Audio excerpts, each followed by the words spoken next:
আজকের এই আয়োজন, এত সুন্দর একটি আয়োজন করবার জন্য কর্তৃপক্ষকে আমি ধন্যবাদ জানাই এবং বিশেষভাবে ধন্যবাদ জানাই আমাকে এখানে এসে কিছু কথা বলবার সুযোগ দেওয়ার জন্য, এবং সেই সাথে বিশেষভাবে কৃতজ্ঞতা জ্ঞাপন করছি ঢাকা বিশ্ববিদ্যালয় সিরাত মাহফিল 2024 বাস্তবায়ন কমিটির প্রতি, যারা আমাকে এখানে দাঁড়াবার সুযোগ করে দিয়েছেন। বিশেষভাবে অন্তঃস্থল থেকে কৃতজ্ঞতা জানাচ্ছি ঢাকা বিশ্ববিদ্যালয় কর্তৃপক্ষকে এই চমৎকার আয়োজনটি করবার অনুমতি প্রদান করবার জন্য। কেন প্রিয় নবী সাল্লাল্লাহু আলাইহি সাল্লাম সম্পর্কে আমাদের জানতে হবে। মুসলিম অমুসলিম যে কোনো মানুষ যদি তিনি সত্যি সত্যানুসন্ধানী হয়ে থাকেন, আমার মনে হয় তার জীবনে একবার হলেও মুহাম্মদ সাল্লাল্লাহু আলাইহি সাল্লামের জীবনী পাঠ করে দেখা উচিত। কারণ একজন মানুষ দুনিয়ার আলো দেখার আগেই বাবাকে হারিয়েছে, পৃথিবীর আলো দেখার পরপরই মাকে হারিয়েছে। বাবা এবং মা দুজনকে মানুষ যখন একেবারে শৈশবের শুরুতে হারিয়ে ফেলেন, ঠিক এরকম পরিস্থিতিতে একটা শিশুর জীবনের সামনের দিনগুলো কত কঠিন হয় সেটা বলার অপেক্ষা রাখেন। প্রিয় নবী সাল্লাল্লাহু আলাইহি সাল্লামের জীবনে দুঃখ এবং কষ্ট এখানে শেষ হয়নি, বরং শুরু হয়েছে। কৈশোরে যেতে না যেতেই তার সবচেয়ে বড় অবলম্বন, তার সবচেয়ে বড় আশ্রয়দাতা দাদা আব্দুল মুত্তালিবের ছায়াও তিনি হারিয়েছেন। এবং তিনি সামান্য একটু যখন সমাজে মাথা উঁচু করে দাঁড়াচ্ছিলেন, ততক্ষণে তার বহু চ্যালেঞ্জ সামনে চলে এসেছে। আর ঠিক সেই সময়টাতে তাকে ঘর থেকে যিনি সর্বাত্মক সহযোগিতা করছেন, ভেতর থেকে যিনি তাকে অনুপ্রেরণা দিচ্ছিলেন, তার সেই সহধর্মিণী খাদিজা রাদিয়াল্লাহু তাআলা আনহা, আর বাহির থেকে যিনি তাকে আশ্রয় দিচ্ছিলেন, সহযোগিতা করছিলেন, তার একমাত্র অবলম্বন ছিলেন, পায়ের তলের মাটি ছিলেন সেই চাচা আবু তালেব। ঠিক একই সময় আল্লাহ রাব্বুল আলামিন এই দুটি ছায়াকেও তার মাথার উপর থেকে সরিয়ে দিলেন। এরপর শুরু হলো মক্কার চিরচেনা মানুষগুলোর অচেনা আচরণ, তাদের সেই দুঃসহ নির্যাতন, জুলুম, এই সবগুলোকে পাশ কাটিয়ে তিনি আপন মিশনকে বাস্তবায়নের লক্ষ্যে এগিয়ে যেতে লাগলেন। যখন মক্কাতে আর থাকতে পারছিলেন না, আল্লাহর নির্দেশে হিজরত করলেন মদিনায় গিয়ে। সেখানে একটু শান্তিতে বসবাস করবেন সেই সুযোগটাও তাকে দেয়া হয়নি। তাকে সেখানে চাপিয়ে দেওয়া হয়েছে বদর, উহুদ, খন্দক, একের পর এক যুদ্ধ, বিগ্রহ, আগ্রাসন, জুলুম, নিষ্পেষণ। একটি একটি করে বাধা পেরিয়ে তিনি মাত্র মদিনায় হিজরতের পর 10 বছরের মধ্যে গোটা পৃথিবীর মোড় পরিবর্তন করে তার মিশনকে সাকসেসের সর্বোচ্চ শিখরে পৌঁছে তারপর দুনিয়া থেকে চলে গেলেন। একজন মানুষ যার পৃথিবীর আলো দেখার আগে থেকেই বিপদ মাথার উপর ছিল, পৃথিবীতে আসার পর পদে পদে একটা পর একটা পায়ের তলের মাটিগুলো সরে যেতে লাগলো। মৃত্যুর আগ মুহূর্ত পর্যন্ত যার বিরুদ্ধে এত ষড়যন্ত্র, এত বাধা, এত বিপত্তি, এত সংকট, এত কিছুর পরও মাত্র 10 বছরে গোটা পৃথিবীর মোড়কে পরিবর্তন করে পৃথিবীর নতুন ইতিহাস রচনা করে যে মহানায়ক চলে গেলেন, যে মহামানব চলে গেলেন। আপনি অন্য ধর্মাবলম্বী মানুষ হলেও আপনি সত্যানুসন্ধানের দৃষ্টির কারণে শুধুমাত্র এই লোকটি সম্পর্কে আপনার জানা প্রয়োজন, যে মানুষটির সামগ্রিক জীবনে একটি জায়গা পাওয়া যায় না যে জায়গাটি দেখে বলা যায় যে এখানে তিনি একটি ভুল সিদ্ধান্ত গ্রহণ করে সরি বলতে বাধ্য হয়েছে। আপনাদের কারো জানা আছে? তার জীবনে যারাই লিখেছেন তাদের কেউ কিন্তু এরকম কোনো জায়গা বের করতে পারেননি যে 63 বছরের জীবনে 63 সেকেন্ডের জন্য এমন কোন সিদ্ধান্ত গ্রহণ করেছেন যার জন্য তাকে প্রায়শ্চিত্ত করতে হয়েছে। কে সে মানুষ? কি ছিল তার জীবনীতি? কিভাবে সম্ভব? আমরা তো আমাদের জীবনকে পরিবর্তন করবার জন্য, আমাদের ফ্যামিলির অর্থনৈতিক অবস্থাকে শুধুমাত্র পরিবর্তন করবার জন্য 30-40 বছরের কেরিয়ার অনেক সময় যথেষ্ট হয় না। সেখানে একজন মানুষ একটি পরিবার নয়, একটি দেশ নয়, একটি পৃথিবীর পরিপূর্ণ মোড়কে পরিবর্তন করে পৃথিবীর পুরো যে টার্নিং পয়েন্ট, সেই টার্নিং পয়েন্ট সৃষ্টি করে জাহান্নামমুখী পৃথিবীকে জান্নাতমুখিতার দিকে যিনি নিয়ে এসেছেন মাত্র 10 বছরের প্রচেষ্টায়, শত সহস্র বাধা সত্ত্বেও সে মানুষটিকে, সে সফল মানুষটিকে এত বাধার পাহাড় ডিঙ্গিয়ে কিভাবে তিনি সাফল্যের চূড়ান্ত শিখরে পৌঁছেছেন, তাকে জানা বোধ হয় আমাদের বিবেকের দাবি। তাকে জানা বোধ হয় আমাদের নিজেদের প্রয়োজনে, আমাদের সাফল্যের প্রয়োজনে। আল্লাহ তাআলা আমাদের সবাইকে তাকে বারবার তার জীবনীকে পুনর্পাঠ করার তৌফিক দান করুন। দ্বিতীয়ত যে কথাটি আমি বলতে চাই তা হলো, আপনারা অনেকে হয়তো শুনে থাকবেন, ইসলামী বিশ্ববিদ্যালয় কুষ্টিয়ার সাবেক একসময় প্রফেসর ছিলেন, রোড অ্যাক্সিডেন্টে মারা গেছেন ডক্টর খন্দকার আব্দুল্লাহ জাহাঙ্গীর রহমতুল্লাহ আলাইহি অত্যন্ত চমৎকার একটি উপমা দিয়েছিলেন। স্যার বলেছেন যে মোবাইল ফোন যেরকম দুই রকম, একটাকে আমরা সহজে বোঝার জন্য বাটন ফোন বলি, আরেকটা হলো স্মার্টফোন। স্যার বলেছেন যত প্রাণী আল্লাহ তাআলা সৃষ্টি করেছেন, এই সব প্রাণী, মানুষ সহ অন্য সমস্ত প্রাণীকে দুই ভাগে ভাগ করা হয়েছে। মানুষ ছাড়া যত প্রাণী আছে তারা সবাই হলেন বাটন ফোনের মতো। বাটন ফোনে যে ক্যালকুলেটর দেওয়া আছে ওইটাই ফিক্সড, সেখানে অন্য কোনো ক্যালকুলেটর আপনি চাইলেও ঢোকাতে পারবেন না। সেখানে যে প্রোগ্রাম দেওয়া হয়েছে, নতুন কোনো প্রোগ্রাম সেখানে ইনস্টল করার কোনো সুযোগ নেই। কিন্তু একটা স্মার্টফোনে আপনাকে শুধুমাত্র বেসিক বিষয়গুলো দেওয়া থাকে। আপনি কোন ক্যালকুলেটরটা নামাবেন সেটা প্লে স্টোরে, অ্যাপ স্টোরে গিয়ে আপনি চয়েস করতে পারেন। আপনি সেখানে কোন ব্রাউজারটা নামাবেন সেটাও আপনি চয়েস করতে পারেন। আপনি সেখানে কোন অ্যাপটা নামাবেন সেটা আপনি চয়েস করতে পারেন। আল্লাহ তাআলা মানুষকে সৃষ্টি করেছেন অনেকটা এই স্মার্টফোনের মতো করে। অর্থাৎ মানুষের ভেতরে তিনি কোনটা ইনস্টল করবেন, ভালো কিছু ইনস্টল করবেন, খারাপ কিছু ইনস্টল করবেন, এই ব্যাপারে আল্লাহ তাআলা মানুষকে স্বাধীনতা দিয়ে রেখেছেন। আর মানুষ যেহেতু কাউকে না কাউকে অনুসরণ করে এবং তার ভেতরে যদি কিছু না কিছু ইনস্টল করতেই হয়, এই প্রয়োজনে একজন মানুষ মুহাম্মদ সাল্লাল্লাহু আলাইহি সাল্লামকে পাঠ করা, তাকে জানা তার জীবনে গুরুত্বপূর্ণ। কারণ তিনি তার আল্লাহর দেওয়া ব্রেইনে, মেধায়, তার ভেতরে তিনি মুহাম্মদ সাল্লাল্লাহু আলাইহি সাল্লামের আদর্শকে ইনস্টল করবেন কিনা এই সিদ্ধান্তটা নেওয়ার জন্য তাকে জানা প্রয়োজন।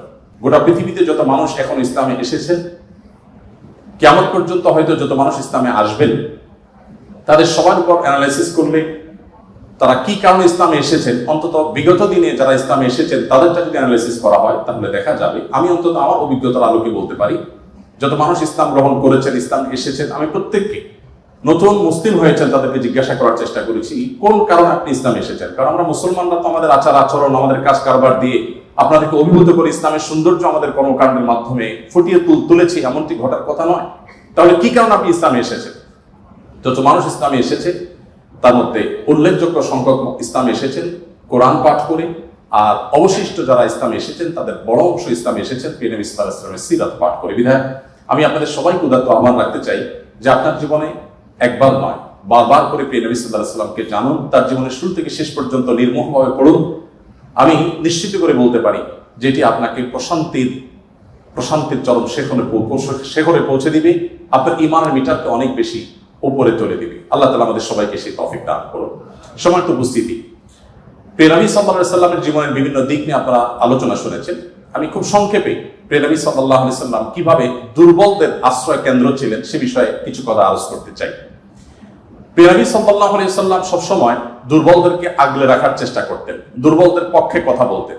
আজ 2024-এর যেই সময়টাতে আমরা দাঁড়িয়ে কথা বলছি, আজকের পৃথিবীতে দুর্বলদের পক্ষে কথা বলাটা ফ্যাশনে পরিণত হয়েছে। আপনারা জানেন, দুর্বল মানুষদেরকে নিয়ে কেউ কাজ করলে সমাজে তাকে হিরো মনে করা হয়। আজকের এই সমাজে দুর্বলদের নিয়ে কাজ করলে তাদেরকে নিয়ে মানুষ অনেক গর্ব করে। এটা গর্বের একটা ব্যাপার যে কেউ দুর্বলদেরকে নিয়ে কাজ করছে। আমরা সুন্নাহ ফাউন্ডেশন থেকে অসহায় দুস্থদের জন্য কাজ করছি। আপনারা অনেকে আমাদেরকে সেজন্য মোবারকবাদ জানাচ্ছেন, শুভেচ্ছা জানাচ্ছেন, আমাদেরকে প্রেরণা দিচ্ছেন, ধন্যবাদ আপনাদের প্রতি।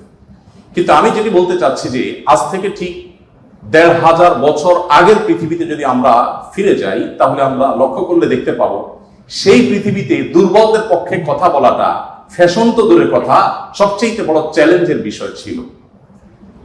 আজকের এই অনুকূল পৃথিবীতে দাঁড়িয়ে আপনি দাসের অধিকার, আপনি শ্রমিকের অধিকার, আপনি নারীর অধিকার, আপনি অন্য ধর্মাবলম্বী সংখ্যালঘুদের অধিকার নিয়ে কথা বলতে পারেন। এই কথা বলাটা অনেক নিরাপদ, অনেক ফ্লেক্সিবল পরিবেশ আপনি দেখেন।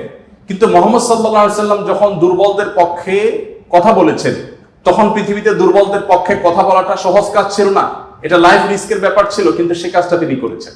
সম্মানিত উপস্থিতি, প্রিয় নবী সাল্লাল্লাহু আলাইহি সাল্লাম তিনি দুর্বলদের পক্ষে যে কথা বলেছেন সেটা আজ আমরা অনেকে যে দুর্বলদের পক্ষে কথা বলি নানা পার্থিব উদ্দেশ্যে, তার সেই দুর্বলদের পক্ষাবলম্বনটা পার্থিব কোনো উদ্দেশ্যে ছিল না।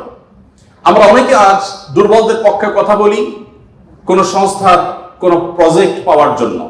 আমরা অনেকে দুর্বলদের পক্ষে কথা বলি কোন প্রজেক্ট পেয়েছি সেই টাকা হালাল করবার জন্য। আমরা অনেকে দুর্বলদের পক্ষে কথা বলি সোশ্যাল মিডিয়াতে প্রচুর লাইক কমেন্ট পাওয়া যাবে সেজন্য। আমরা অনেকে দুর্বলদের পক্ষে কথা বলি, এর পেছনে আমাদের পার্থিব কোনো স্বার্থ আছে সেই কারণে। মুহাম্মদ সাল্লাল্লাহু আলাইহি সাল্লাম সেই ব্যক্তি ছিলেন যিনি দুর্বলদের পক্ষে কথা বলেছেন প্রচন্ড প্রতিকূল পরিবেশে। তার সেই কথার বিপরীতে তাকে থ্যাঙ্কস বলার মতো পৃথিবীতে কোনো মানুষ ছিল না তখন। মুহাম্মদ সাল্লাল্লাহু আলাইহি সাল্লাম দুর্বলদের পক্ষে কি বলেছেন এটা নিয়ে ঘন্টাকে ঘন্টা কথা বললেও, কি করেছেন তাদের জন্য ঘন্টাকে ঘন্টা আলোচনা করলেও শেষ হবে না। কিন্তু সময় খুবই সংক্ষিপ্ত, আমি এই জন্য মোটা দাগে মূল কথাগুলোতে চলে যেতে চাই। সর্বপ্রথম যেটি বলতে চাই, প্রিয় নবী সাল্লাল্লাহু আলাইহি সাল্লামের আবু দাউদ, তিরমিজি এবং নাসাই বর্ণিত এই হাদিস থেকে আমরা জানতে পারি, তিনি বলেছেন, তোমরা তোমাদের যে সমস্ত দুর্বল মানুষরা আছে সেই সমস্ত দুর্বল মানুষদের ব্যাপারে আমার কাছে তালাশ করবে, খোঁজ খবর নিবে, তাদের জন্য কোনো কিছুর প্রয়োজন হলে আমাকে বলবে। কেন? কারণ তোমরা জানো যে তোমাদের আল্লাহ তাআলার তরফ থেকে যে রিজিক প্রাপ্ত হও, ফাইন্নামা তুরজাকুন ওয়া তুনসারুনা বিদুআফাইকুম, তোমাদের যারা দুর্বল আছে সে দুর্বল এবং অসহায় মানুষগুলোর উসিলায়, তাদের কারণে আল্লাহ তাআলা তোমাদেরকে যুদ্ধ বিগ্রহে শত্রুর বিপক্ষে জয় দিয়ে থাকেন, সেগুলো তাদের কারণে দেন। আবার একইভাবে তোমাদের যে রিজিক আল্লাহ তাআলা দিয়ে থাকেন, এই রিজিকটা তোমাদের মধ্যে থাকা যে দুর্বল মানুষগুলো আছে তাদের কারণে আল্লাহ তাআলা দিয়ে থাকেন। সম্মানিত উপস্থিতি, এই হাদিসের মাধ্যমে নবী সাল্লাল্লাহু আলাইহি সাল্লাম বোঝাতে চেয়েছেন তার আশেপাশে দুর্বল মানুষেরাই বেশি থাকে। আপনারা জানেন বেলাল, আম্মার, সোহেব, আরো যে সমস্ত সাহাবী ছিলেন, সালমান ফারসি রাদিয়াল্লাহু তাআলা আনহু সহ, এই সমস্ত অসহায় মানুষগুলো একাধারে বহিরাগত, বাহির থেকে আসা। আরবের মানুষরা বাহিরের মানুষদেরকে মানুষ মনে করতে কুণ্ঠাবোধ করে অনেকে, বা বেশিরভাগ। সেই সময়ের বাস্তবতা ছিল অনেকটা সেরকম। নবী করিম সাল্লাল্লাহু আলাইহি সাল্লাম সেই পরিস্থিতিতে বাহির থেকে আসা সালমান ফারসি শুধু তার পরামর্শে গোটা মদিনার চতুর্পাশে পরীক্ষা খনন করা সেই কষ্টসাধ্য কাজ শুরু করে দিয়েছিলেন। তিনি বেলাল রাদিয়াল্লাহু তাআলার মতো একজন নিগ্রো, ইথিওপিয়ান এবং বাহির থেকে আসা কৃতদাস ছিলেন, সেই মানুষটিকে নবী সাল্লাল্লাহু আলাইহি সাল্লাম মুয়াজ্জিন বানিয়েছেন। আজ আমাদের সমাজে মুয়াজ্জিন মানে খুব সাদামাটা একটা পদ, তখন মুয়াজ্জিন ছিলেন নবী করিম সাল্লাল্লাহু আলাইহি সাল্লামের পর সবচেয়ে মসজিদের মধ্যে থাকা সম্মানজনক পদ। নবী করিম সাল্লাল্লাহু আলাইহি সাল্লাম এভাবে দুর্বল সাহাবীদেরকে যে আগলে রাখতেন, দুর্বল সাহাবীদের মধ্যে তিনি থাকতেন এমন ভাবে যে আজ নেতারা যদি অন্যদের সাথে চলে, নেতাকে এটা পরিচয় দেওয়ার প্রয়োজন হয় না।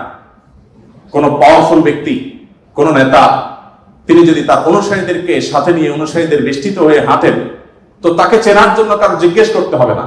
আমাদের প্রিয় নবী সাল্লাল্লাহু আলাইহি সাল্লাম তিনি যখন সাহাবীদের মধ্যে বসা থাকতেন, তখন বাহির থেকে আসা মানুষরা জিজ্ঞেস করতে হতো, মান ফিকুম মুহাম্মদ, তোমাদের মধ্যে মুহাম্মদ লোকটা কে?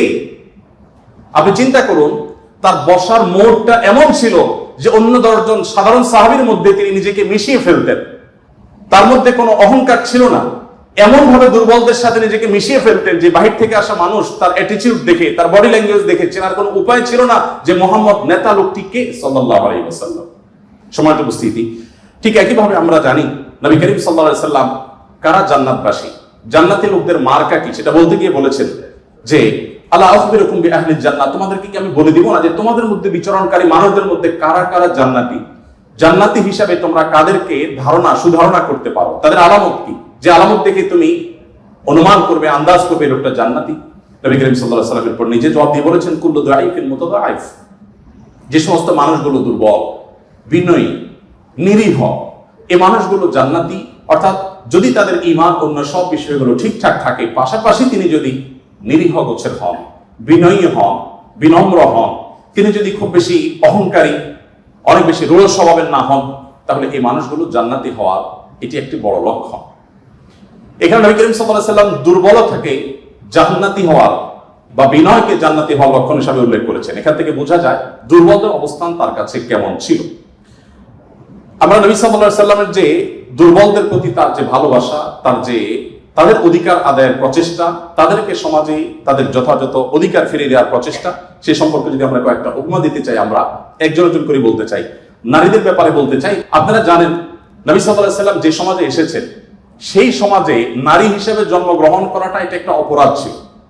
জীবন্ত কন্যাকে নিজের বাবা নিজের হাতে পুঁতে ফেলতো শুধুমাত্র কন্যা হওয়ার কারণে। আল্লাহ কোরআনে বলেছেন, ওয়া ইযা বুশিরা আহাদুহুম বিল উনসা যাল্লা ওয়াজহুহু মুসওয়াদ্দান ওয়া হুয়া কাযীব, কারণ কন্যা সন্তান হয়েছে এই সংবাদটা তাকে দেয়া হলে তার মুখটা কালো হয়ে যেত। এরকম ভয়ঙ্কর এক বাস্তবতার মধ্যে নবী সাল্লাল্লাহু আলাইহি ওয়াসাল্লাম এসেছেন। আমি আবারও বলছি, আজকের সমাজে নারী অধিকার নিয়ে কথা বলা এটা অনেক সহজ। নারী অধিকার নিয়ে কথা বলা মানুষগুলো জন্মেরও বহু বছর আগে নবী সাল্লাল্লাহু আলাইহি ওয়াসাল্লাম শুধু নারী অধিকার নিয়ে কথা বলেন নাই, জীবন্ত কবরস্থ করা হতো যেখানে কন্যা সন্তানকে, সেই জায়গা থেকে তুলে নারীকে সবচেয়ে সম্মানের সর্বোচ্চ আসনে বসিয়ে তারপর তিনি দুনিয়া থেকে গেছে। নবী সাল্লাল্লাহু আলাইহি ওয়াসাল্লাম নারীদের জন্য কি করেছেন? কোরআনে আল্লাহ তাআলা বলেছেন, ওয়াশিরুহুন্না বিল মারুফ, হে পুরুষেরা তোমরা তোমাদের স্ত্রীদের সাথে যথাযথভাবে সুন্দরতম উপায়ে তাদের সাথে বসবাস করো, তোমাদের জীবন অতিবাহিত করো, সংসার করো ভালোভাবে, খারাপভাবে তাদের সাথে তোমরা সংসার করবে না, সতর্ক করেছেন। কোরআনে কারিমে একটি সূরা আছে, আপনারা জানেন, সূরার নাম হলো সূরাতুন নিসা, অর্থাৎ নারীগণের সূরা।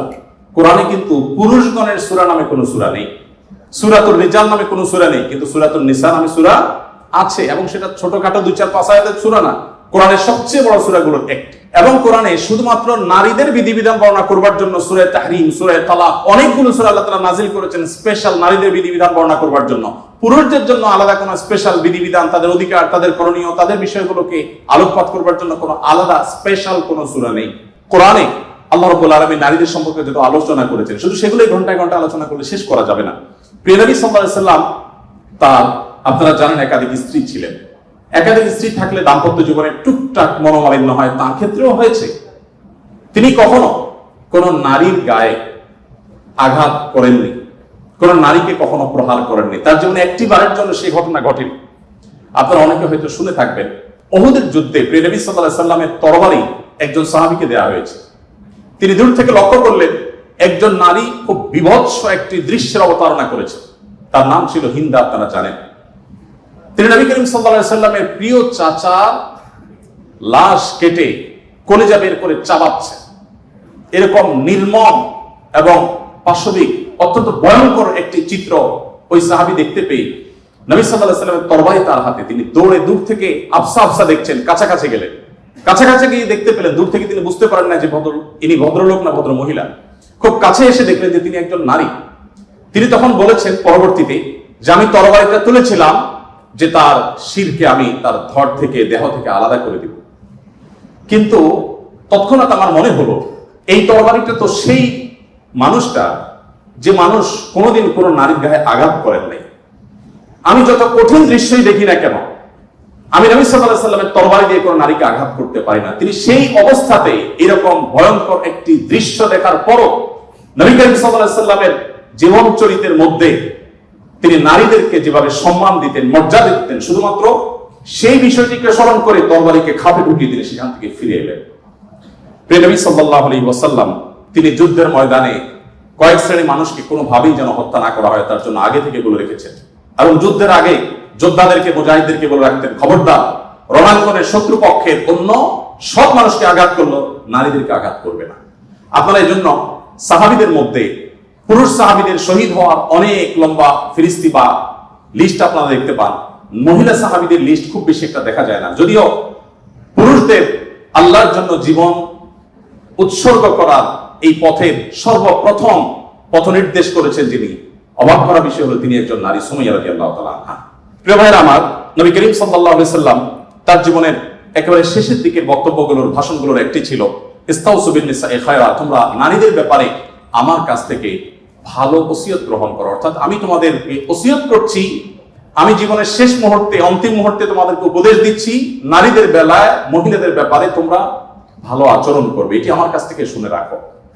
নবী করিম সাল্লাল্লাহু আলাইহি ওয়াসাল্লাম তিনি তিনটি জিনিসকে খুব বেশি ভালোবাসতেন, তিনটি জিনিস তার কাছে খুব বেশি প্রিয় ছিল, আপনারা অনেকে হাদিসটি জানেন। তার একটি ছিল সুগন্ধি, তিনি পারফিউম, আতর খুব পছন্দ করতেন। আরেকটি ছিল সালাত, নামাজ, এটি তার চক্ষু শীতলতার কারণ ছিল, তার অনেক ভালো লাগতো নামাজ আদায় করতে। আরেকটি ছিল নারী। এখানে নারী প্রিয় অর্থ হলো বাবা এবং মায়ের মধ্যে নবী সাল্লাল্লাহু আলাইহি ওয়াসাল্লাম বাবার চাইতে মাকে বেশি প্রায়োরিটি দিতেন। সন্তানের মধ্যে ছেলে এবং মেয়ের মধ্যে মেয়েকে বেশি ভালোবাসতেন, এত বেশি ভালোবাসতেন যে নবী সাল্লাল্লাহু আলাইহি ওয়াসাল্লামকে আল্লাহ তাআলা ছেলে সন্তান দিয়েছেন, তাদের সবাইকে শৈশবে মৃত্যু দিয়েছেন, তার একমাত্র 4টি কন্যা সন্তানকে বাঁচিয়ে রেখেছেন। দিন শেষে তিনি কন্যাদের বাবা হয়ে বেঁচে ছিলেন, ছেলেদের বাবা হয়ে বেঁচে ছিলেন না। ঠিক একই ভাবে নবী সাল্লাল্লাহু আলাইহি ওয়াসাল্লামের আরেকটা হাদিস সহিহ মুসলিমে বর্ণিত হয়েছে, আমরা জানি নবী সাল্লাল্লাহু আলাইহি ওয়াসাল্লাম বলেছেন, কেউ যদি তার 2টি কন্যা সন্তানকে প্রাপ্তবয়স্ক হওয়া পর্যন্ত সুন্দর আচরণ করে, যথাযথভাবে লালন পালন করে, কোনো প্রকার বৈষম্য না করে, অবিচার না করে, তাদের প্রতি সদাচরণ করে, তো কিয়ামতের ময়দানে নবী সাল্লাল্লাহু আলাইহি ওয়াসাল্লাম বলেছেন সেই লোক শুধু জান্নাতে যাবে না, কিয়ামতের দিন আল্লাহ নবী সাল্লাল্লাহু আলাইহি ওয়াসাল্লাম বলেছেন, আনা ওয়া হুয়া কাহাতাইন, সে এই দুটি আঙ্গুল যেরকম পাশাপাশি অবস্থান করছে জান্নাতে আমার ঠিক কাছাকাছি এইভাবে অবস্থান করবে দুটি কন্যা সন্তানকে যথাযথভাবে পালন করবার কারণে। আমি জানি না আপনারা নিশ্চয়ই অনেকে অনেক হাদিস পড়ে থাকবেন, আপনারা এমন কোন হাদিস পেয়েছেন কিনা যে 1 ডজন ছেলে সন্তান লালন পালন করলে এইরকম কোন ফজিলত এর কথা কোথাও বলা হয়েছে? আপনারা দেখেছেন এরকম কোন হাদিস? আমি অন্তত পাইনি যে 1 ডজন ছেলে লালন পালন করেছে কোনো মা বাবা, তার বিনিময়ে তাদেরকে নবী সাল্লাল্লাহু আলাইহি ওয়াসাল্লাম বলেছে যে 12টা যেহেতু করেছে, দুটা মেয়ের বিপরীতে 12টা ছেলে করেছে, একটা পুরস্কার হোক না, এরকম কোন পুরস্কারের কথা আমার জানা নেই। এরপরে যখন এক শ্রেণী মানুষ বলে যে ইসলাম নারীদেরকে ঠকিয়েছে, তখন তাদের ব্যাপারে কি বলা যায় সেটা আপনারা ঠিক করবেন। সম্মানিত উপস্থিতি, নবী করিম সাল্লাল্লাহু আলাইহি ওয়াসাল্লাম বলেছেন, কোন বাবা, কোন অভিভাবক, কোন প্যারেন্টস, কোন মা যদি কোনো কন্যার কারণে কন্যা দায়গ্রস্ত হয়ে পড়ে, সমাজের মানুষের কুসংস্কারের কারণে যদি তার মুখটা ছোট হয়ে যায়, কোন কারণে তিনি যদি কোনটা সময় পরিস্থিতির মধ্যে পড়ে যান, এরপরও তিনি যদি সেই মেয়েদেরকে লালন পালন করার ক্ষেত্রে কোনো কার্পণ্য না করেন, সমাজের বিরুদ্ধে দাঁড়িয়ে বুক টান টান করে যে তার কন্যাদেরকে তিনি ভালোবাসা দেন, সদাচরণ করেন, তাদের অধিকার যথাযথভাবে দিয়ে দেন, তাহলে সেক্ষেত্রে নবী সাল্লাল্লাহু আলাইহি ওয়াসাল্লাম বলেছেন এই কন্যাদের প্রতি সদাচরণ করবার কারণে জাহান্নাম থেকে মুক্তির কারণ হবে কিয়ামতের ময়দানে ওই ব্যক্তির জন্য। এটি নবী সাল্লাল্লাহু আলাইহি ওয়াসাল্লামের বহু হাদিস আছে, আমি আর সেদিকে যাব না, শুধুমাত্র একটি হাদিস বলে শেষ করব। সেটা হলো, আপনারা জানেন নবী করিম সাল্লাল্লাহু আলাইহি ওয়াসাল্লামকে জিজ্ঞাসা করা হলো, ইয়া রাসূলুল্লাহ মান আহাক্কুন নাসি বিহুসনি সুহবাতি, আমার সবচেয়ে ভালো আচরণ পাওয়ার অধিকারটা কার? নবীজি সাল্লাল্লাহু আলাইহি ওয়াসাল্লাম বলেছেন, উম্মাক, তুমি সবচেয়ে ভালো আচরণ করবে তোমার মায়ের। এরপর জিজ্ঞাসা করা হলো, হে আল্লাহর রাসূল, তারপর? আপনারা জানেন হাদিসটি খুবই প্রসিদ্ধ হাদিস, তিনি বলেছেন তারপর তোমার মায়ের। জিজ্ঞাসা করা হলো তারপর, এরপর বললেন তারপর তোমার মায়ের। এরপর সাহাবী যখন জিজ্ঞাসা করলেন, ইয়া রাসূলুল্লাহ তারপর?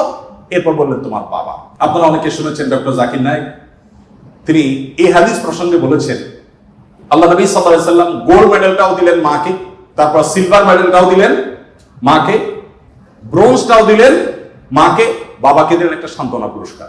এরপরে যদি কেউ বলে যে ইসলাম নারীদেরকে ঠকিয়েছে, যে যুক্তিতে বলে সেটা আপনারাও জানেন আমিও জানি, বলা হয় বাবার সম্পদে ছেলে যদি 2 টাকা পায়, মেয়ে 1 টাকা পায়, এখানে মেয়ের প্রতি অবিচার করা হয়েছে। আপনারা জানেন এর মতো হাস্যকর একটা দাবি আরেকটি হতে পারে না, কারণ ছেলে বেচারা, এতক্ষণ শুধু মেয়েদের কথা বলছি, আসলে তো ছেলেদেরকে আমরা দুর্বল হিসেবে দেখি। ছেলে বেচারা প্রাপ্তবয়স্ক হওয়ার পর বাবা মা তার ভরণ পোষণ দিতে বাধ্য নন। যদি বাবা বলেন যে তুমি প্রাপ্তবয়স্ক হয়ে গেছো, তোমার চাল ডাল তুমি জোগাড় করো, বাবা মা সেটা বলতে পারেন, সে রাইট তাদের আছে। বিয়ে এখনো বেচারা করে নাই, মাত্র প্রাপ্তবয়স্ক হয়েছে। এরপর প্রাপ্তবয়স্ক হওয়ার পর যখন বিয়ে শাদী চিন্তা করে, বাপ মা এটা বলতেই পারেন যে বাবা তোমার বিয়ে শাদীর টাকা তুমি জোগাড় করো, আমি তোমার বইয়ের গহনা কিনে দিব, মোহর জোগাড় করব, তোমার খরচ খরচা দিব। এটা বাবা মা করতে বাধ্য নন শরীয়তের দৃষ্টিকোণ থেকে, ছেলেরটা ছেলেকেই জোগাড় করতে হবে। আপনাদের অনেকগুলো প্রশ্ন আমার কাছে আসছে, এর মধ্যে সবচেয়ে কমন যে প্রশ্ন বারবার এসেছে সেটা হলো যুবকদের প্রশ্ন, বাবা মা বিয়ে দিতে চায় না, আমরা কি করব? আমি সে প্রশ্ন উত্তরে যেতে পারবো কিনা জানি না, তবে তরুণদেরকে আহাজারে আমার খুব কষ্ট দেয়, কারণ আমি খুব বেশি বয়সে বিয়ে করিনি, আমি এখন নানা হয়েছি, আপনারা অনেকে জানেন। আমার এই বয়সে আমি নানা হয়েছি, এটা অনেকে শুনলে আসমান থেকে নাজিল হওয়ার উপক্রম হয় যে কিভাবে সম্ভব। তো আমি বলি, আমি আমার সংসার জীবন গোছানো শেষ, আমি এবং আমার মিসেস সহ বাকি জীবন আরামের সাথে দেশ বিদেশ যদি ঘুরেও বেড়াই, আল্লাহ বিল্লাহ করে বাকি জীবন কাটিয়ে দিই, আমার কোনো টেনশন নাই, কারণ আমার সংসারের সব সেট আপ করা শেষ। সে সমস্ত মানুষদেরকে দেখে আমার করুণা হয়, মায়া হয়, যারা আর্লি ম্যারেজকে দোষণীয় মনে করে, তারা অনেক বেশি দেরি করে তথাকথিত নিজের পায়ে দাঁড়ানোর কথা বলে 30-35 পার হওয়ার পর বিবাহ শাদী করেন। এই মানুষগুলো তাদের ছেলে মেয়ে হইতে হইতে, প্রথম তো আবার ছেলে মেয়ে নেওয়া যাবে না, একটা লম্বা সময় এনজয় করতে হবে, 40-এর পর হয়ে যায় ছেলে মেয়ে হতে হতে। এরপর এই ছেলে পড়ালেখা করে গ্রাজুয়েশন করতে করতে 55-60 ছুঁই ছুঁই হয়ে যায়, ততক্ষণে সংসারের ঘানি টানতে থাকে। আল্লাহ না করুন ছেলেটা যদি অমানুষ হয়, এই বেচারা বৃদ্ধ বয়সে আর যাওয়ার কোনো উপায় নাই। আবার সন্তান তো 1টা বা 2টা বেশি নেওয়া যাবে না, তাহলে তার দুঃখের কোনো শেষ আছে? আর আমার সবকিছু কমপ্লিট। এখন ছেলে মেয়ে যদি বেশি বেতাল হয়, বেলাইন হয়, সোজা কানটা বলে দিয়ে দরজা দেখা দিতে কোনো অসুবিধা নাই, কারণ আমার 2nd, 3rd, 4th অপশন আছে, অনেকগুলো সন্তান আছে। আর দ্বিতীয়ত আমার বয়সে এখনো অনেকখানি বাকি আছে। যাই হোক, আমি সেদিকে যাচ্ছি না। আমি যেটা বলছিলাম সেটা হলো ছেলেদের এই বেচারাদের যে অসহায়ত্ব, এটার কথা কেউ বলে না। দেখেন, আমিও নারীদের ওয়াজি করে গেলাম। ছেলেদের অসহায়ত্বের কথা একটু বলি। এই বেচারারা যতদিন বাবার সংসারে থাকবে, তোমার ঘানে তুমি টানো, বাবা মা বাধ্য না। মেয়েকে কিন্তু এটা বাবা বা মা বলতে পারেন না। এরপর যখন বিয়ে হবে, বিয়ের সময় ওই যে ছেলেরা চিরকুট নিয়ে আসে, হুজুর একটু বলে দেন আমার আব্বা এখানে আছে। আমি পল্টনে একটা হোটেলের উদ্বোধনী দিনে আমার এক বন্ধু মানুষ সেখানে গেছিলাম। এক ছেলে তার বাবাকে ধরে আমার কাছে নিয়ে আসছে, এসে বলছে, হুজুর আপনার অনেক ওয়াজ শুনছি, আজকে আমার বাপরে হাতের কাছে পাইছি, আমাকে বিয়ে দেন। আমি বহু বলছি, আজকে আপনি হাতে নাতে বলেন। আমি নিজে লজ্জা লাল হয়ে গেলাম, ছেলে কি বেহায়। যাই হোক, তো এই বেচারারা বিয়ে করতে যাবে, বাপ বলে যে কি করো তুমি, বিয়ে করবে মানে টাকা কামাই করো। মেয়েদের বিয়ের সময় কি বাবা মা এটা বলে তুমি কয় টাকা কামাই করছো তোমার বিয়ে দিব? বলার সুযোগই নেই, রাইটই নেই। এরপরে বিয়েটা যখন হয়ে যায়, এই বেচারা এতদিন নিজের পেট পালা লাগতো, এখন বউয়ের পেট পালো, ছেলে মেয়ের পেট পালো, তাদের উপার্জনের দায় দায়িত্ব তার। নিজের বাবা মা যদি বৃদ্ধ হয়ে যান, অসহায় হয়ে যান, তাদের দায়িত্ব তার। বাপের বাড়ি যাওয়ার সময় বাজারটা তার করতে হয়, শ্বশুর বাড়ি যাওয়ার সময় মিষ্টির প্যাকেটটার টাকাও তাকে দিতে হয়। শতভাগ খরচ ছেলে, আর বাপের সম্পদে পাবে হলো 2 টাকা 2 আনা, আর মেয়ে পাবে 1 টাকা। তার অন্যের খরচ তো দূরের কথা, নিজের খরচই তার উপরে বর্তায় না। ইসলাম কি তাকে কম দিয়েছে না বেশি দিয়েছে? একজনকে 2 টাকা দিয়ে বাজার পাঠিয়ে বিরাট বড় ফর্দ দেখা দিয়েছেন, এতগুলো সব তোমাকে আনতে হবে।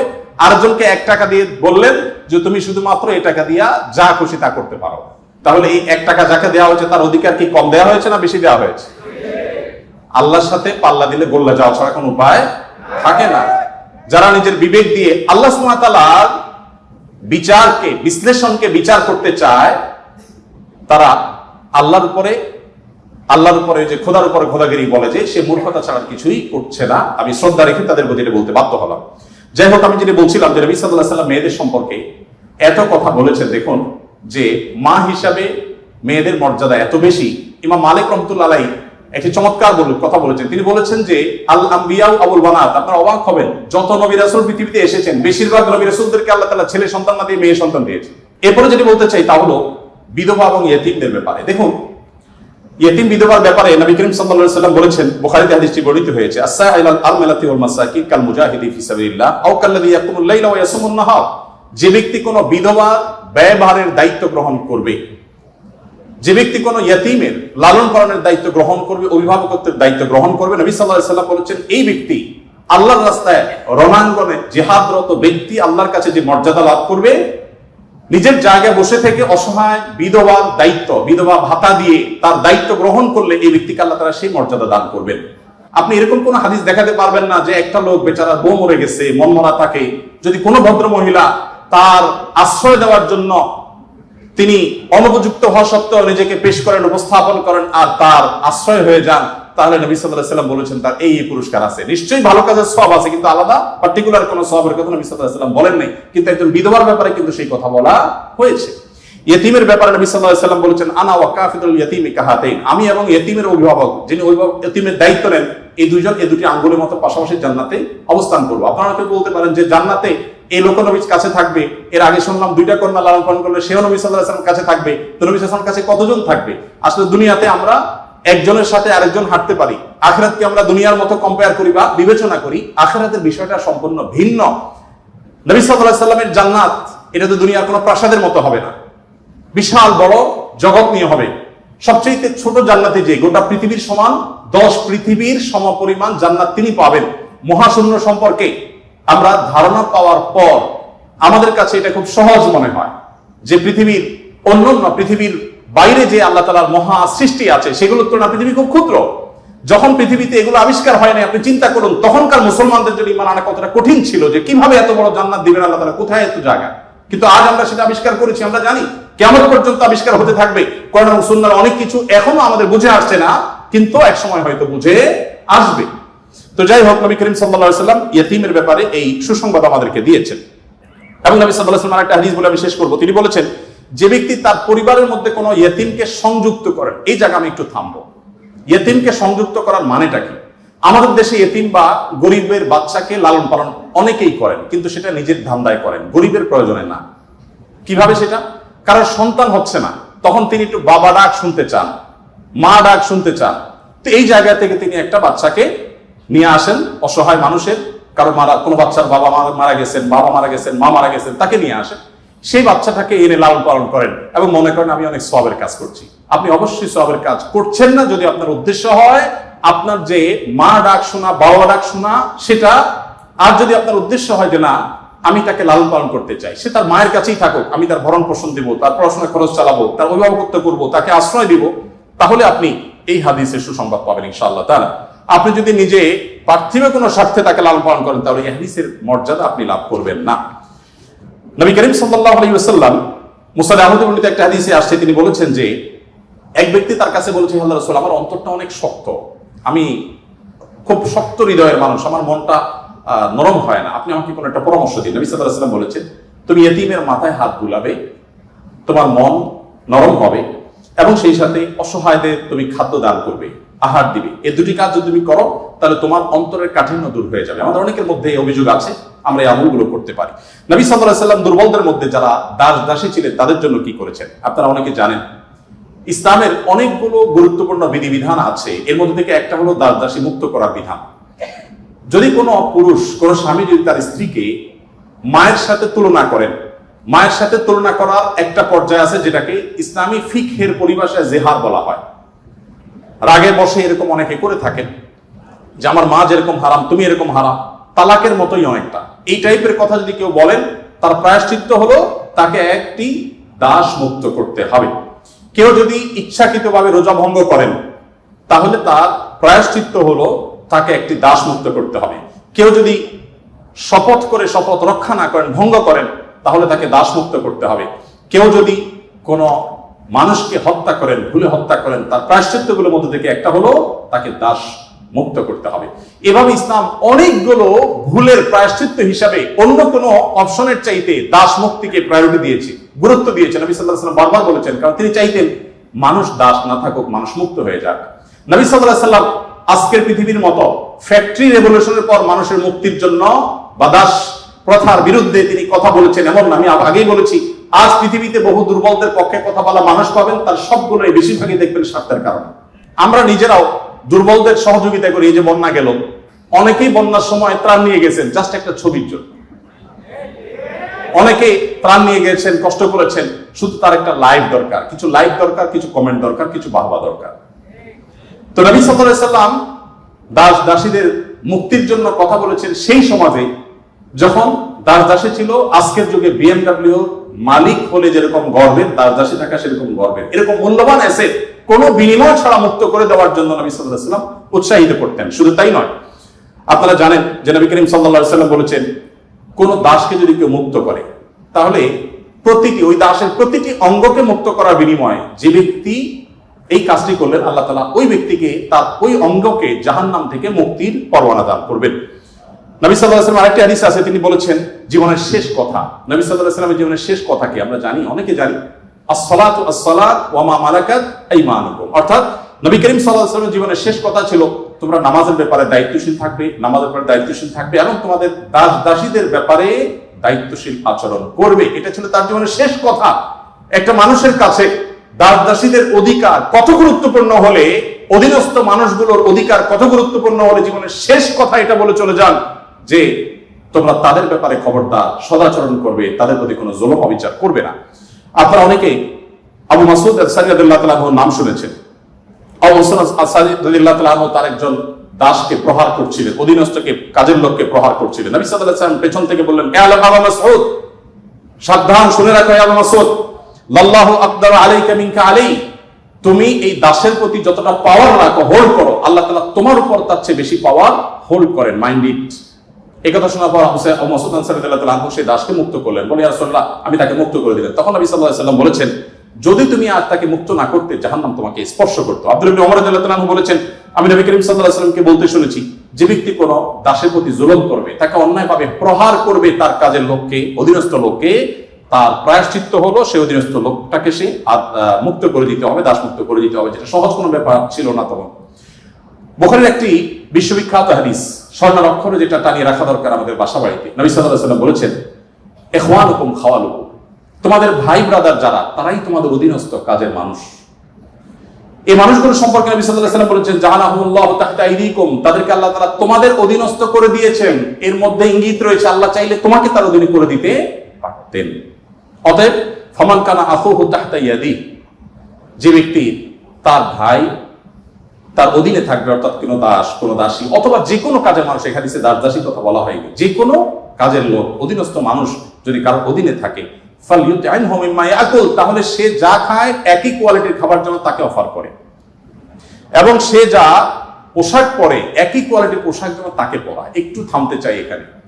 আপনি একটু কল্পনা করুন, এমন একজন মানুষের, যিনি অনেক পয়সার মালিক, অনেক বড় পদ হোল্ড করেন, তিনি তার ড্রাইভার তার জন্য যখন পোশাক কিনছিলেন, একই সময় তার নিজের পোশাকও কিনছিলেন। একই পোশাক যেটা তার জন্য কিনেছেন, সেম পোশাক ড্রাইভারের সাইজ অনুযায়ী, একই কোয়ালিটির, একই কালারের, একই জিনিস ড্রাইভারের জন্য কিনেছেন। এই দৃশ্যটা কি কল্পনা করা যায়? আজকের বাস্তবতা এটা কি খুব সহজ বিষয় মনে হয়? আমরা তো অনেকে অধীনস্থ মানুষদের পাশে বসে খাবো এটাকেই দোষী বিষয় মনে করি। আমরা কিন্তু নিজেদেরকে সভ্য দাবি করি। আজকের পৃথিবীর মানুষের সভ্যতা যেখানে গিয়ে ঠেকবে, নবী সাল্লাল্লাহু আলাইহি ওয়াসাল্লাম তিনি এবং তার সাহাবা ইকরাম পৃথিবীকে যেই জায়গায় রেখে গেছেন সভ্যতার, সেখানে পর্যন্ত আজকের পৃথিবীর সভ্যতার সর্বোচ্চ শিখরে গিয়ে পৌঁছতে পারবে।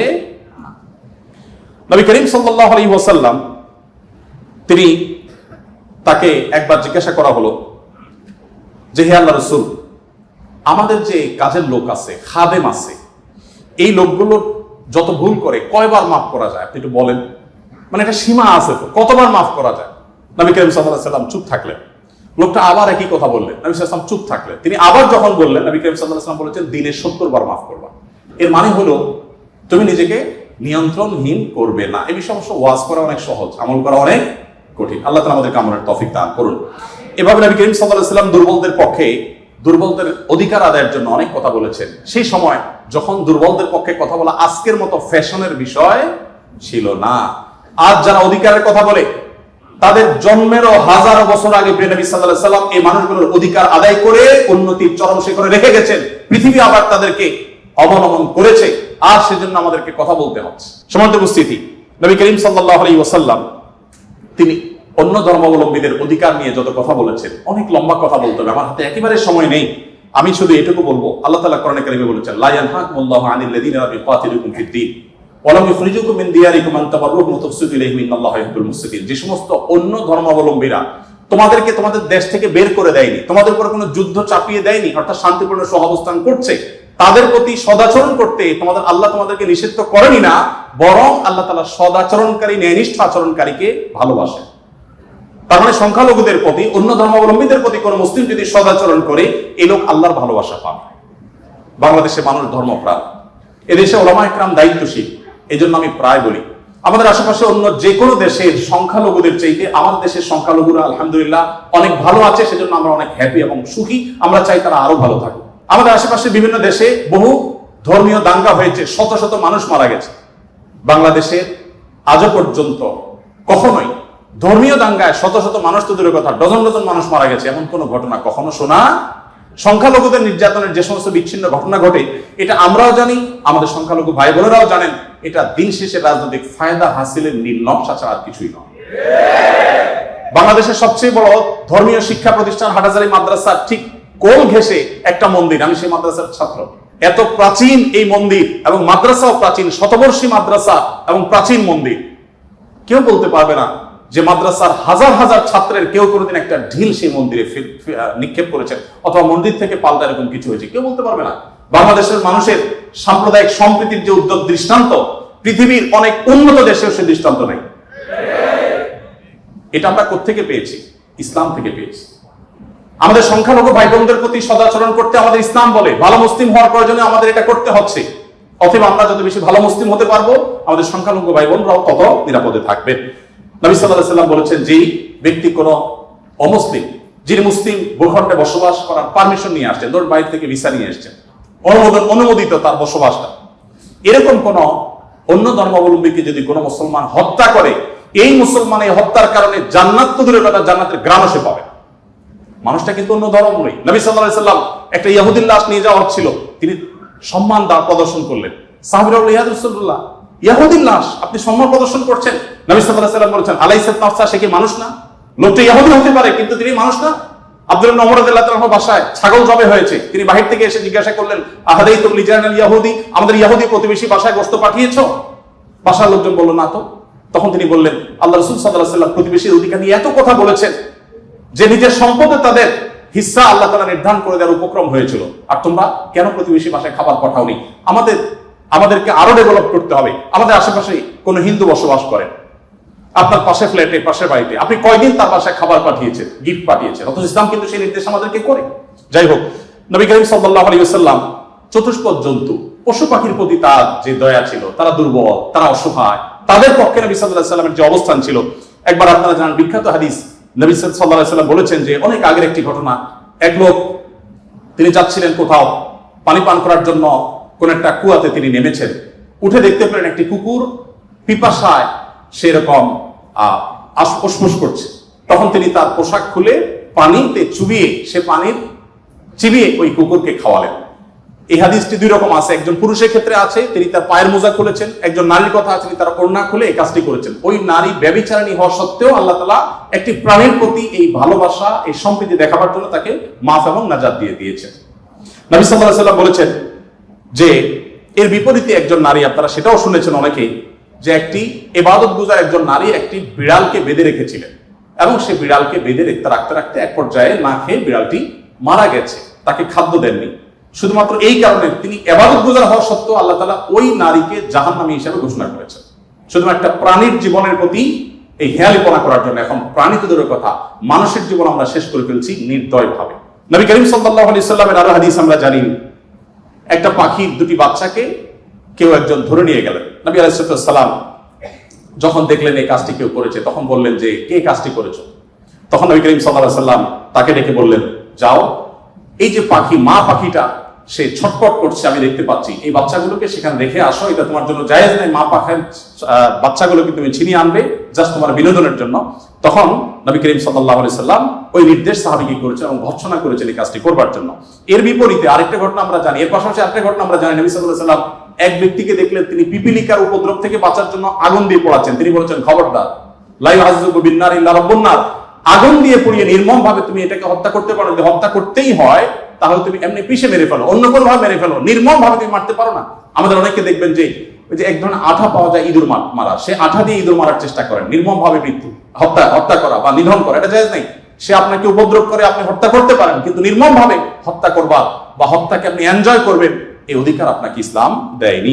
নবী করিম সাল্লাল্লাহু আলাইহি ওয়াসাল্লাম তার সাহাবী আব্দুল্লাহ ইবনে সাঈদ ইবনে জুবাইর বলেছেন যে সাহাবী আব্দুল্লাহ ইবনে ওমর রাদিয়াল্লাহু তাআলা আনহু একবার যাচ্ছিলেন, দেখলেন যে কুরাইশের কিছু যুবক কিছু পাখিকে বেঁধে রেখে তীর নিক্ষেপ করছিলেন হাত সই করার জন্য, এবং ওই পাখিগুলোর যে মালিক তাকে বলেছেন যেটা লাগবে না মিস হবে, ওই তীরটা তোমার, বিনিময়ে তুমি তীর পেয়ে যাবে, আর লাগলে তো পাখি মারা যাবে। এটা জাস্ট মজা করছিল তারা।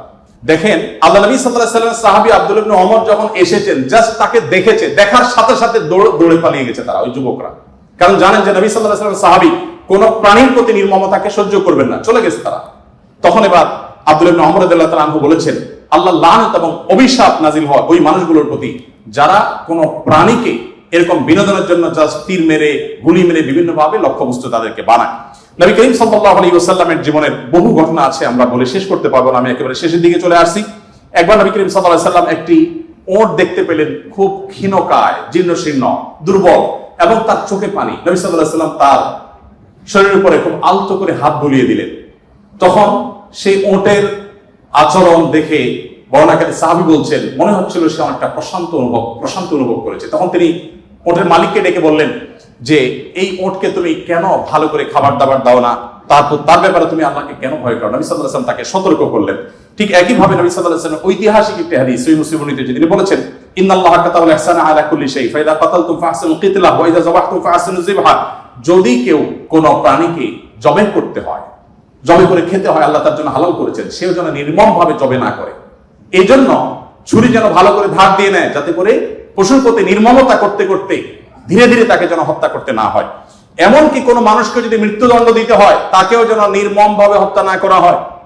প্রয়োজনে তাকে যদি মৃত্যুদণ্ড দিতে হয়, এমনকি রণাঙ্গনে যদি শত্রুপক্ষ হয়, নির্মম ভাবে তার অঙ্গ প্রত্যঙ্গ কেটে টুকরা টুকরা করবেন, এই নির্মমতা করার অনুমতি ইসলাম আপনাকে দেয়নি। আপনাকে মানুষ হতে বলেছে ইসলাম। নবী সাল্লাল্লাহু আলাইহি ওয়াসাল্লাম এক ব্যক্তিকে দেখলেন যে তিনি তার কোন একটা পশু জবাই করার জন্য শুয়েছেন, শুয়ে তারপরে সেই পশু ছুরি ধার দিচ্ছেন। একদিক থেকে শুয়েছেন, হয়তো পা দিয়ে ফাড়া দিয়ে ধরে রেখেছেন, আর অপর দিক থেকে হাত দিয়ে তিনি ছুরি ধার দিচ্ছিলেন। নবী সাল্লাল্লাহু আলাইহি ওয়াসাল্লাম বলেছেন যে আতুরিদু আন তুমিতাহা মাউতা, তুমি কি চাও এই প্রাণীটাকে কয়েকবার হত্যা করতে? কেন তুমি আগে ছুরি ধার দিয়ে আনো নাই? নবী করিম সাল্লাল্লাহু আলাইহি সাল্লাম একটি গাধার পাশ দিয়ে যাচ্ছিলেন, দেখতে পেলেন যে গাধাটার উপরে কেউ ছেক দিয়েছে, কোন লোহাটো হাতে দাগ দিয়ে ছেক দিয়েছে, ক্ষত বিক্ষত হয়েছে। নবী সাল্লাল্লাহু আলাইহি সাল্লাম বলেছেন লাআনাল্লাহু আল্লাযী ওয়াসামা, যে ব্যক্তি গাধাটাকে ছেক দিয়েছে, আল্লাহর লানত, আল্লাহর রহমত থেকে সে বঞ্চিত হয়ে অভিশাপ তার উপরে নাজিল হবে। নবী করিম সাল্লাল্লাহু আলাইহি সাল্লাম এক ব্যক্তিকে দেখলেন যে তিনি বলছেন, হে আল্লাহর রাসূল, আমি যখন ছাগল জবাই করি তখন আমি যাতে অপ্রয়োজনে কষ্ট দিতে না হয়, নির্মমতা করতে না হয়, সেদিকটা খেয়াল করে। নবী সাল্লাল্লাহু আলাইহি সাল্লাম বলেছেন রাহিমাকুল্লাহ, তুমি যদি ছাগলের প্রতি দয়া পরবশ হও, আল্লাহ তাআলা তোমার প্রতি দয়া পরবশ হবেন। ভাইরা আমার, এমনকি তৃণ লতা গাছপালা এগুলো প্রয়োজন ছাড়া যদি কেউ কাটে, নবী সাল্লাল্লাহু আলাইহি সাল্লাম বলেছেন ওই ব্যক্তির মাথায় আল্লাহ তাআলা জাহান্নামের আগুন নিক্ষেপ করেন। প্রয়োজন ছাড়া যদি বৃক্ষ নিধন করে কেউ, আমি যদি সারাদিন সারারাত বলি, হয়তো নবী সাল্লাল্লাহু আলাইহি সাল্লাম দুর্বলদের অধিকার আদায়ের জন্য কি করেছেন, শুধু কথা বলেননি, কি করেছেন সেগুলো বলে হয়তো শেষ করা যাবে না। আজকে যে জায়গায় আমি দাঁড়িয়ে কথা বলছি, এই বিশ্ববিদ্যালয় সহ বহু বিশ্ববিদ্যালয়, বিশেষ করে পাবলিক বিশ্ববিদ্যালয়গুলো, যেগুলো মেধাবীদের, দেশের সবচেয়ে বড় বড় ভালো মেধাবীদের সবচেয়ে বড় বিচরণ ক্ষেত্র, এই জায়গা থেকে আমাদের আনন্দের ওখানে অনেক ইতিহাস যেমন রচিত হয়েছে, দুই একটি দুঃখের এবং বেদনার ঘটনা এখানে ঘটতো। তার মধ্যে থেকে একটি হলো র্যাগিং এর ঘটনা। নতুন একজন শিক্ষার্থী, যেখানে পুরাতন শিক্ষার্থী বা বড় ভাইদের কাছে, সিনিয়রদের কাছে স্নেহ ভালোবাসা পাওয়ার কথা, র্যাগিং এর নামে তাকে অপমানিত করা, অপদস্থ করা, তাকে হ্যারাসমেন্ট করা, তাকে অপমান অপদস্থ করে পশুর মতো বুনো আনন্দে মেতে ওঠা, এটা আমাদের দেশের অনেক শিক্ষা প্রতিষ্ঠানের একটি অঘোষিত কালচারে পরিণত হয়েছিল। আমরা আশা করব এই পশুত্ব, এই নির্মমতা, এটা আমাদের দেশে আর কোনো শিক্ষা প্রতিষ্ঠানে কোনোদিন ফিরে আসবে না। আমরা সবাই যদি দায়িত্বশীল হই, আমরা সবাই যদি মানুষ হই, ভালো মুসলমান হতে হলে ভালো মানুষ আমাদেরকে হতে হবে। আমরা যদি ভালো মানুষ হই, তাহলে আমাদের দ্বারা এরকম ঘটনা কখনো ঘটতে পারে না। একজন মানুষের কষ্ট কারণ আনন্দের কারণ হতে পারে না। নবী করিম সাল্লাল্লাহু আলাইহি ওয়াসাল্লাম বলেছেন, যে ব্যক্তি কোনো ছোটদের প্রতি স্নেহ করে না, ভালোবাসে না, সে আমার উম্মত না। ছোট এবং জুনিয়রদের প্রতি যদি স্নেহ মমতা না থাকে, ভালোবাসা না থাকে, সে আজ যা হোক নবী করিম সাল্লাল্লাহু আলাইহি ওয়াসাল্লামের উম্মত হিসাবে পরিচিতি পাবে না। অতএব র্যাগিং এর এই অপসংস্কৃতিকে ঝেঁটিয়ে শিক্ষা প্রতিষ্ঠানগুলো থেকে বিদায় করতে হবে আপনাদেরকে। সবাই রাজি আছেন তো ইনশাআল্লাহ? আল্লাহ তাআলা আমাদের সবাইকে সেই তৌফিক দান করুন। আজকের এই আয়োজন, এত সুন্দর একটি আয়োজন করবার জন্য কর্তৃপক্ষকে আমি ধন্যবাদ জানাই, এবং বিশেষভাবে ধন্যবাদ জানাই আমাকে এখানে এসে কিছু কথা বলবার সুযোগ দেওয়ার জন্য। আমার কথার মধ্যে যদি সঠিক কিছু বলে থাকি আল্লাহর তরফ থেকে, ভুল কিছু বলে থাকলে সেটি আমার তরফ থেকে, শয়তানের তরফ থেকে। আল্লাহ তাআলা আমাদের সবাইকে নবী করিম সাল্লাল্লাহু আলাইহি ওয়াসাল্লামের রঙে রঙিন হওয়ার তৌফিক দান করুন, তার আদর্শ হওয়ার তৌফিক দান করুন। জাযাকুমুল্লাহু খাইরা। আসসালামু আলাইকুম ওয়া রাহমাতুল্লাহি ওয়া বারাকাতুহু। আস-সুন্নাহ ফাউন্ডেশন, উম্মার স্বার্থে, সুন্নাহর সাথে।